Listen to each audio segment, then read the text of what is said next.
Assalamualaikum warahmatullahi wabarakatuh.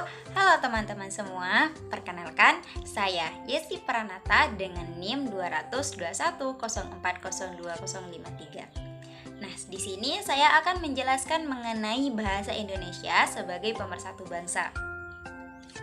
Nah, bahasa Indonesia ini sendiri merupakan bahasa nasional negara Indonesia yang telah digunakan sejak sebelum era kemerdekaan. Dalam sejarahnya sendiri, bahasa Indonesia ini awal mulanya berasal dari bahasa Melayu dan dipakai di kawasan Asia Tenggara pada abad ke-7 nih teman-teman. Dan juga dalam sejarah bahasa Indonesia yang diserap dari bahasa Melayu terus meluas dengan pesat dan semakin kuat keberadaannya seiring dengan perkembangannya zaman. Sejak awal pembentukannya sendiri, bahasa Indonesia ini menunjukkan proses sosial, budaya, dan juga politik yang menjadi sikap bersama sebagai bangsa Indonesia.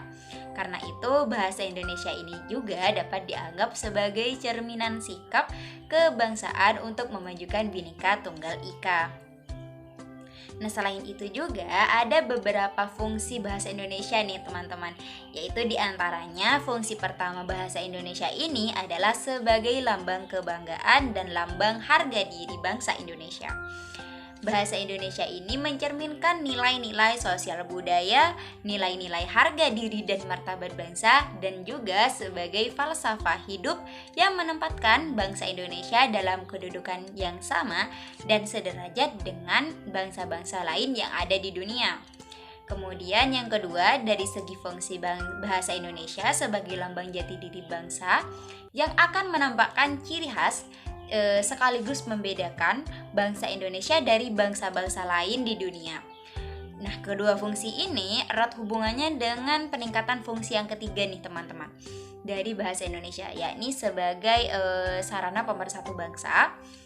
Nah, fungsi ini memungkinkan dan memantapkan kehidupan sebagai bangsa yang bersatu, tetapi tidak menghilangkan latar belakang sosial budaya dan juga bahasa daerahnya. Kemudian juga peran bahasa Indonesia ini merupakan sebagai alat penghubung antara masyarakat yang satu dengan yang lainnya, dan juga antar daerah yang satu dengan yang lainnya, dan juga antara budaya yang satu dengan budaya lainnya. Nah, dengan demikian menyadarkan kita bahwa adanya bahasa nasional ini kita dapat berhubungan dan berkomunikasi satu sama lain tanpa merisaukan perbedaan latar belakang sosial budaya dan bahasa satu sama lain yang berbeda-beda. Nah, bahasa Indonesia ini juga merupakan sebuah simbol